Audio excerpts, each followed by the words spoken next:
Hey, welcome back. If this is your first time, you guys, I am a real estate agent here in the latter parts of Salt Lake and Utah County, and I spread across Wasatch County and Davis County, and I've done some St. George as well. I want to talk to you about why people are moving to Utah, and more specifically in your situation, if moving to Utah is going to be a good thing for you. So we're going to go over some pros and some cons of the over-encompassing of why Utah was voted the #1 most desirable state for the third time in a row to live in the United States. So I'm excited to walk you through this, guys. Let me know if you have any questions. Leave the comments in the below. Make sure you hit that subscribe button. The bell for the notifications will let you know because I do post a video every single week. But until then, you guys, let's jump into the video.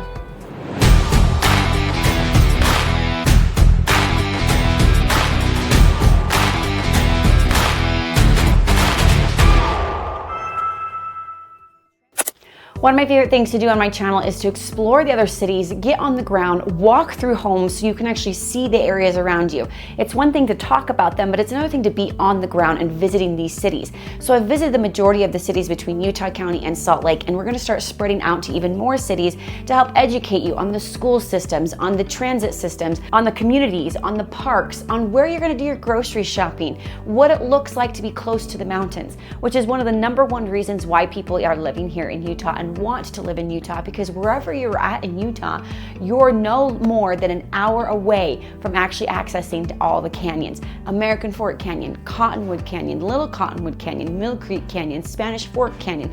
Not to mention we have all the national parks down south with Moab, with Bryce Canyon, with the Grand Canyon, you even got the Four Corners. You can only imagine having all 4 seasons and then be able to go outside within an hour of wherever you're at to have that instant access. We know that I was just with some clients the other day and they said they love Utah's dry heat compared to the humidity heat. That is a huge difference, and be able to escape to the canyons to get that cool air. A lot of people are not used to the basements as well. So in Utah, we get that cool basement area that people aren't used to in other areas. So it makes sense why people are attracting to Utah here. Not only that, we have really, really good job opportunities. We have good schools, we have low crime, but there are some cons to these things. And so I want to walk you through all of that. But obviously the #1 thing is the outdoor living space area. We are known as the best snow in America. So not only are we great in the summertime and in the springtime, but also in the wintertime. But there are some pros and cons that come with living here in Utah in the wintertime as well. In the wintertime, you kind of want to get a home that is more south facing so that you can get the snow to melt on your driveway, and then the afternoon you get the shade on the driveway. Some people see wintertime as a huge pro. We have the best snow on earth because our climate is so dry. We get that powdery snow that actually creates a community of snowboarders and skiers. Great ski resorts, and I've actually visited them and talked about them. There's multiple in the Cottonwood Canyon. You've got the Brighton, you've got Sundance, which is a huge one for the residents, and then you've got a lot in Park City, which is where the Olympics are going to be, and that's where a lot of the tourists come in. I personally have never skied in Park City just because the price point and knowing the demographics. I would rather be getting a season pass that's a little bit closer to me from where I'm at in the central area of Utah County. But there's also a lot of cons when it comes to wintertime here in Utah. And that is making sure your house is facing the right way where the sun is coming up in the morning to melt that snow on your driveway so that you can actually go driving to work and then have the shade in the afternoon. Now, I'll be honest, my home isn't that. So I have the shade where my driveway is at in the morning, and it's okay because it's still really easy to shovel your snow here in Utah versus other places because it's so dry and powdery. So a lot of people in Utah know that they need to hit that snow, whether it's with a shovel or a snow blower, or sometimes even with a 4-wheeler with a blade on the front, to hit that snow before any pressure gets on it, any tires, any footprints, because it's so easy just to move around. So it actually makes shoveling snow a really easy thing to do. So it's not really that hard of a winter because we also don't get down in the negatives. I've lived in areas where it's so humid, it's chilling to the bones on your fingers, And I know the difference here where it's a dry cold. So it's really not as drastic of a winter as most people will say. We get tons of snow up in the mountains, so you're not going to be going out there and, putting a bonfire up in the canyons during the winter time, and hiking becomes somewhat impossible in the winter time, and roads are closed in the canyons due to not being able to plow those areas. But sometimes in the winter we'll get about 5 feet of snow, and then sometimes we'll only get 2 feet of snow. snow. It just kind of really depends on where you're at. I have a cabin with my family up in Heber, and I remember growing up, the snow would be all the way up here. We would have rods poking up to be able to show you where the utilities were at, like the fire hydrants, just in case if there was an emergency. But we have the infrastructure set up here in Utah with our plow systems, with our sand, with our salt. That does cause some issues with our roads. Well, I feel like we're getting a little bit better with that as far as construction is concerned, because we do get what we call potholes. Because of the influx of the hot and the cold, the cement will actually create a hole, and we have to fill them before someone actually pops a tire when they're driving through that. So in springtime, you'll notice that there's a lot of repairing on our roads just because of that influx of hot versus cold. A lot of people like to call Utah like a bipolar weather, because one day it's going to be, 60 degrees, the next day it's going to be 80 degrees. We've actually already had that in this summer this time.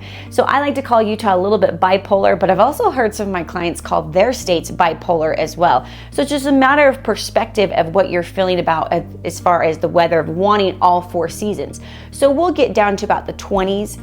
If we get to 18 degrees in the winter, that's like a really, really cold winter. But then we get all the way up to the hundreds in the summer. This summer, we've only had about one day up in the hundreds. We've been staying around 85 to 90 degrees in the summertime. And remember, this is a dry heat. People love seeing the seasons of the leaves, of the colors change on the trees. And I love seeing that too. There's a world-renowned drive that's called the Alpine Loop in the American Fort Canyon, and it drives the loop. It's so absolutely beautiful. It goes all the way from Highland, Utah, all the way to the Provo Canyon, and in between that there's the Sundance Film Festival, where you can go and actually ski in the wintertime, but in the summertime they have beautiful restaurants. You can actually go up on the lift during the summertime and enjoy the scenery of the beautiful waterfalls and the rivers and the hiking and the camping. So versatile that we're using our canyons almost all year round. Some of the cons in living in wintertime is the inversion. So our air quality in Utah is not the greatest. There are pros and cons to having a ton of mountains around us. So the pro to having a lot of mountains around us is we don't have any tornadoes. You don't have to worry about the hurricanes. We don't have a lot of wind unless you're around like the point of the mountain where you're on Lehi. Lehi actually gets a lot of wind, which I find is kind of interesting why it's like this up and coming city, and it's becoming very expensive to live as far as cost of living, because 20-30 years ago Lehi was like not the place to live. Like, it was right by the point of the mountain, right by the freeway. It was loud and it was windy, and it was just kind of the podunk place that farmers would go. Now it's the new Silicon Slopes. So it's just interesting to see how the new generation kind of changes these cities and what they look at. But the inversion of having the mountains is keeps the awful air quality in. So we do get the air inversion from California and from Nevada that comes over, and it kind of gets stuck within that mountain range between the Wasatch Mountains over here. And so later in the winter time, I would say probably January, February, March time is when the inversion gets really, really bad. And there are quite a few people who know that they can't live in Utah knowing because the air quality is bad for their lungs. So they will escape to around Cedar City or St. George in the wintertime and then come back in the summertime, especially with the cold weather. Sometimes people don't want to deal with that. So a lot of people actually own second homes down in St. George because they don't want to be here for the winter, because the air quality is probably one of the worst in the United States. I'm just throwing that one out there, because the inversion, you can literally see the line of pollution that just gets trapped. Now all we need is a snowfall or rain to kind of break that up and then have it move on. But the mountains have pros and cons, and inversion is one of the cons, but one of the pros is you don't have to worry about tornado season or hurricane season here in Utah. One of the hot topics going on right now is the growth of what's happening here in Utah. Now there's a huge change of how we're used to trying to view how we live life now. What I mean by that is 20-30 years ago, people lived in Utah to have massive amounts of land, to be able to farm part of that land, to have the chickens, to have the horses, to feel more of that farmer Western lifestyle. The larger homes, you're having 4,000, 5,000 square feet was the average size home on about a third to half an acre lot. That was the dream here in Utah just 10 years ago. But something started to shift, and that was one, the price cost of living started to go up due to economic demand demands, and then the desire of people wanting to live in Utah due to what the culture is here with the low crimes, with the family orientation, with the outdoor life, lots of things that are attracting people to Utah has created what we call a housing shortage here in Utah. With that being said, that means that land is actually more valuable than it used to be. So the high-rise condos started to be built about 10 years ago. I remember in American Fork when they started to build them, I thought, oh my goodness, American Fork was like the cattle area, not necessarily cattle, like, you know, it was a place where they were growing wheat, and, you know, it was the podunk place because it was right next to Lehi. And now you're getting high-rise condos that have the rooftop porches. We're getting more of that city vibe and what was considered more of a farming city.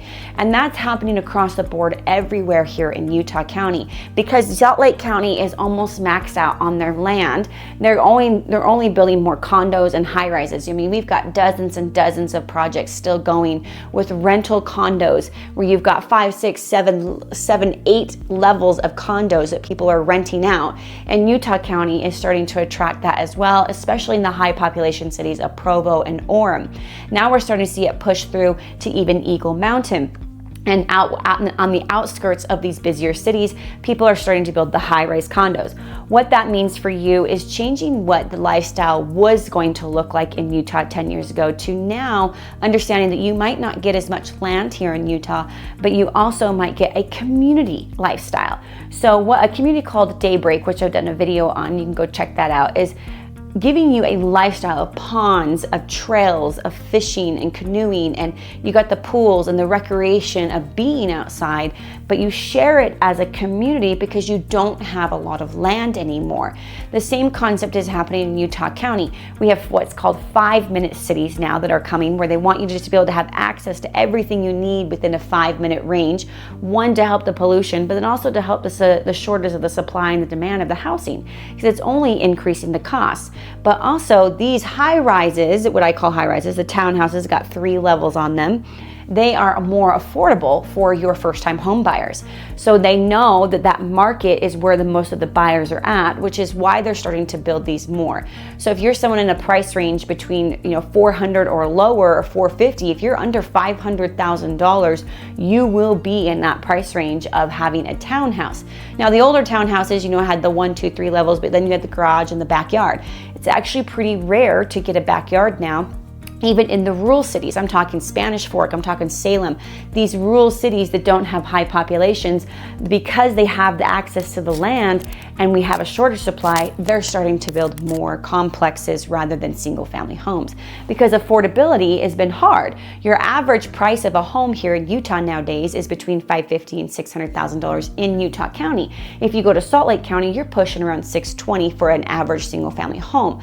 So the adjustment of what it looks like to live in Utah has changed in the last 10 years. Moving to Utah doesn't mean to get more land now. Moving to Utah means moving more of a lifestyle and connecting to the neighborhood with having HOAs. One thing I hope that Utah is going to start improving on, because they've gotten a lot better in the last 10 years, is their transit systems.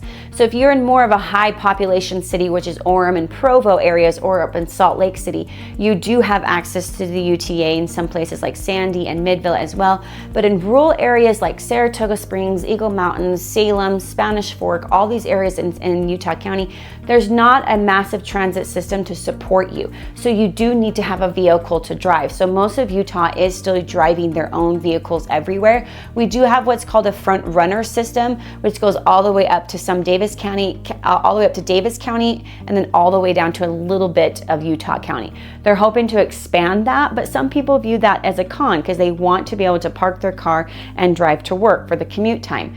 I would say the average commute time for those who are working more of a corporate job in the central area of Salt Lake City, you're looking at 30 to 45 minutes of traffic time there. Now, if you're someone who is wanting to work at home, Utah has a lot of job opportunities for things like programmers, for people like, what is it?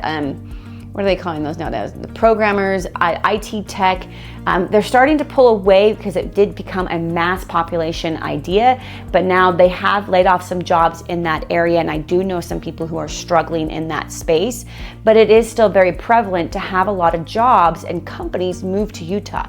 Utah is a very entrepreneur-friendly state.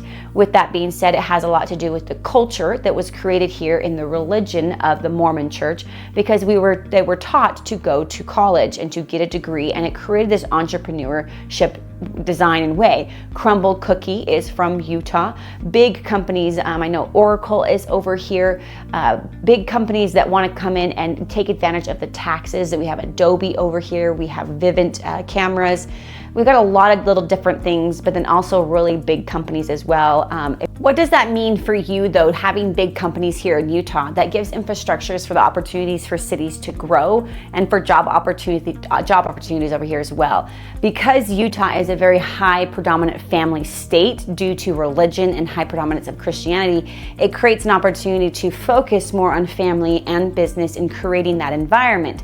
Utah's really known for their low crimes and for family-oriented cities. And a lot of this has to do with the mainstream Christianity or a church called Mormonism, something that I actually ended up growing up in Mormonism, and I'm no longer a part of it. There's a shift happening here in Utah. Utah is known as a massive red conservative state. With that being said, we're starting to see a lot more diversity here. Whether you think that's a pro or a con, we're very conservative when it comes to our land and being self-sufficient. We like gardening. We like being able to be a part of the land and being part of nature, which is why it attracts a lot of people. So you're still going to have your weekend markets that you can go to across the board in every city, between Provo all the way up to Salt Lake, all the way up to Logan. You're going to get your farmers markets where people are coming out and trying to be a part of the community and to get involved with their eggs and their vegetables from the garden and from their sourdough bread. Sourdough bread is a big deal here in Utah, and it's pretty much across the board in the United States right now, I've noticed. But more of that homestead life and that creating that conservatory.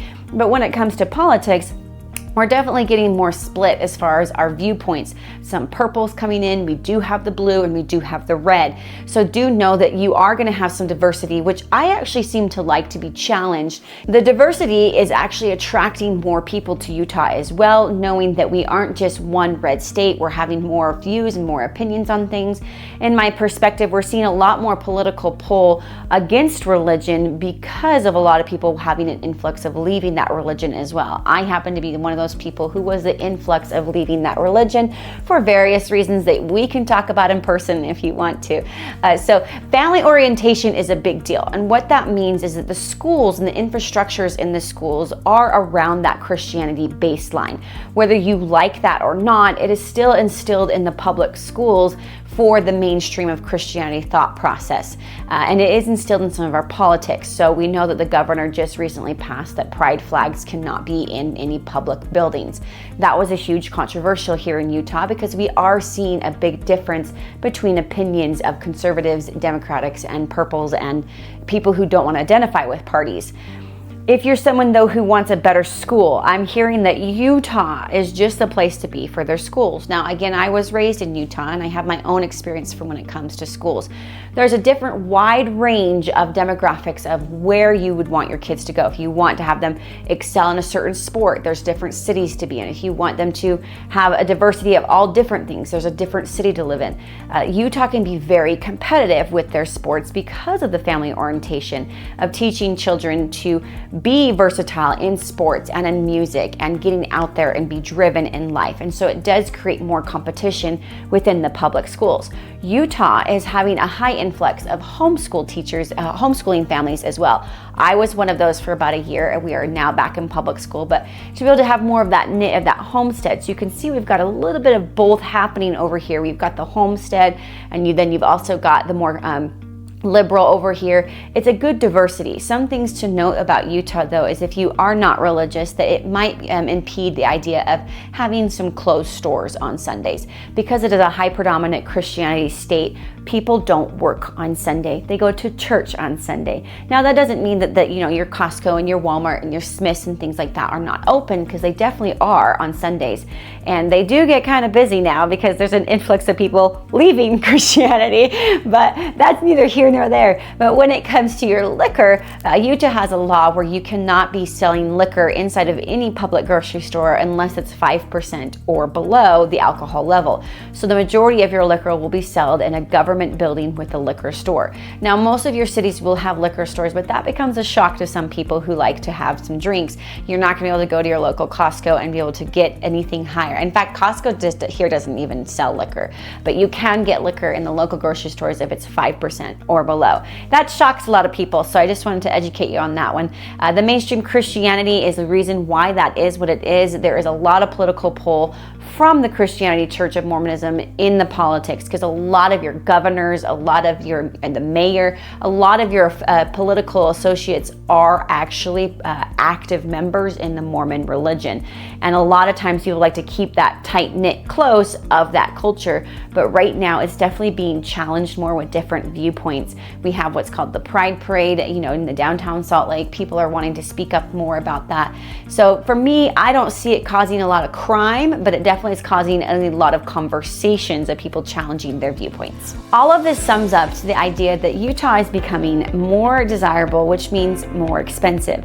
Where your average home was around $350,000 when I bought my first single family home back in, 2018, and now the average is around $550,000. So if you're looking for a place that's going to only grow your equity, give you opportunities to live outside more, being outdoors, to having a opportunity of low crime and great schools and connections of your communities, Utah might be the place for you. If you're someone who's in a harder job where it might be more competitive because there's an influx of IT, there's an influx of programmers, that might be a little bit harder for you. It's really just going to come down to what your situation is and how you can make the move possible. I work with clients every single week, you guys, and discussing the pros and cons of what city they should live in, what are the pros and cons of the schools, what are the price points over here, what does the lifestyle look like, and that is where I love guiding you to that next chapter of where you might want to be. So I hope you want to choose me to help you guide you through that process and finding the best situation for wherever you're at, whether you're a single parent, you're not a parent at all, you're just recently married, you're downsizing because now you're empty nester, or you're growing your family, whatever it might be. I hope to be the person that you choose to help guide you through that process. I actually have a link down there below. You can set up a time to meet with me virtually, or you guys, just shoot me a text or message me over on Instagram. Those are usually the best ways to contact me, and I'm here for you, jumping on board to making this next step, you guys. And I hope you enjoyed the video. There's another one right here that you might be interested in that link down there below. And until then, you guys, I'll see you in my next video.